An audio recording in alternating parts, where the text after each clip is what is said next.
Hello friends, welcome to Geetha channel. இன்றைக்கி நம்ம வீடியோவில் வந்து பார்த்திங்கன்னா ஒரு வெரைட்டி ரைஸ் தான் செய்ய போகிறோம். ரொம்பவே வந்து ஹெல்த்தியான முறையில் ரொம்ப சீக்கிரமாக வந்து பண்ணக்கூடிய ஒரு லஞ்ச் பாக்ஸ் ரெசிபி. வாங்க அது எப்படி செய்யலான்றதை பார்க்கலாம். கருவேப்பிலை சாதம் தாங்க செய்ய போகிறோம். அதுக்கு ஃபஸ்ட்டு நான் வந்து ஒரு பேன் வந்து அடுப்பில் வச்சுருக்கேன். ஹீட் ஆனதும் 2 டேபிள் ஸ்பூன் அளவுக்கு கடலை எண்ணெய் சேர்த்துக்கிறேன். 1 ஸ்பூன் அளவுக்கு கடலைப்பருப்பு, 1 ஸ்பூன் உளுத்தம்பருப்பு, 1 ஸ்பூன் துவரம்பருப்பு.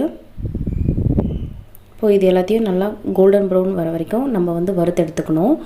இது கூட ஒரு 4 வந்து வரமிளகா, 1 ஸ்பூன் அளவுக்கு எள்ளு, கொஞ்சமாக வந்து பெருங்காயம். ஸோ இது எல்லாத்தையும் நம்ம வறுத்து எடுத்துக்கலாங்க. கொஞ்சமாக புளி வந்து சேர்த்துக்கிறேன். உங்கள் காரத்துக்கு ஏற்ப வந்து நீங்கள் வரமிளகாவை நீங்கள் ஆட் பண்ணிக்கோங்க. இது வந்து மீடியமான காரமாக இருக்கும். 1/2 ஸ்பூன் அளவுக்கு மிளகு, 1/2 ஸ்பூன் அளவுக்கு சீரகம், 1/4 ஸ்பூன் வெந்தயம்.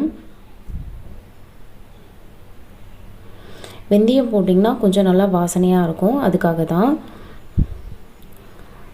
பாருங்கள், பருப்பு நல்லா வந்து கொஞ்சம் கோல்டன் ப்ரௌன் வந்துருச்சு. இந்த ஸ்டேஜில் ஒரு கை அளவுக்கு வந்து நான் கருவேப்பிலையை அலசி வச்சுருக்கேன். ஸோ அதையும் வந்து நான் இது கூட ஆட் பண்ணிக்கிறேன். நீங்கள் குவான்டிட்டிக்கு ஏற்றா போல் அளவை வந்து கூட்டிக்கவோ இல்லை குறைக்கவோ செய்யலாம். இப்போது இது நல்லா வந்து ஒரு 5 மினிட்ஸ் கிட்ட நல்லா நம்ம இதை வந்து வதக்கி விட்டுக்கலாம். நல்ல ஒரு வாசனை வரும், கருவேப்பிலை வாசனை. அந்த ஸ்டேஜ் வந்ததும் நம்ம வந்து ஆஃப் பண்ணிடலாம். இப்போ வந்து பாருங்கள், நான் உப்பு வந்து தேவைக்கேற்ப சேர்த்துக்கிறேன். இப்போவே கருவேப்பிலை கொஞ்சம் நல்லா வந்து வதங்கிருச்சு. ஸோ இந்த ஸ்டேஜில் நான் வந்து ஃப்ளேமை வந்து நான் ஆஃப் பண்ணிடுறேங்க.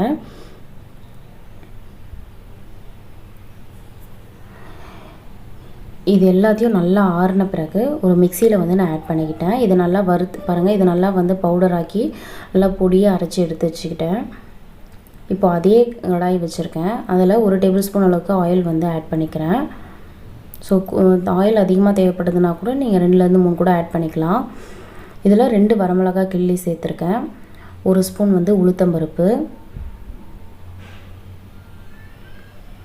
ஸோ இது வதங்கினதும் ஒரு 4-5 பூண்டு பல்லை தட்டி ஆட் பண்ணுறேங்க. நல்லா வாசனையாக இருக்கும், அதுக்காக தான். இப்போது முந்திரி வந்து ஒரு 10லேருந்து 12 முந்திரியை வந்து நான் இது கூட சேர்த்துக்கிறேன். நீங்கள் முந்திரிக்கு பதிலாக வந்து வேர்க்கடலை சேர்த்திங்கனாலும் ரொம்பவே டேஸ்ட்டாக இருக்கும். கொஞ்சமாக வந்து கருவேப்பிலை, ஒரு பெரிய வெங்காயத்தை வந்து நான் கட் பண்ணி வச்சுருக்கேன், பெரிய சைஸ் வெங்காயத்தை. ஸோ அதையும் வந்து இது கூட நான் வந்து சேர்த்துக்கிறேங்க. வெங்காயம் சேர்த்திங்கன்னா வந்து நம்ம சாப்பிடும்போது கொஞ்சம் நல்லா இருக்கும்.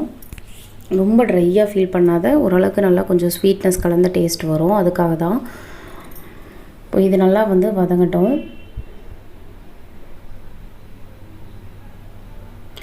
இது வதங்கிறதுக்காக நான் லைட்டாக உப்பு வந்து ஆட் பண்ணிக்கிறேன். ஆல்ரெடி வந்து நம்ம மிக்சியில் அரைக்கிறதுக்கும் நான் உப்பு வந்து ஆட் பண்ணியிருந்தேன்.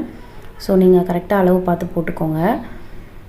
இப்போ நம்ம அரைச்சி வச்சுருக்க கருவேப்பிலை பொடியை இது கூட சேர்த்துடலாம்.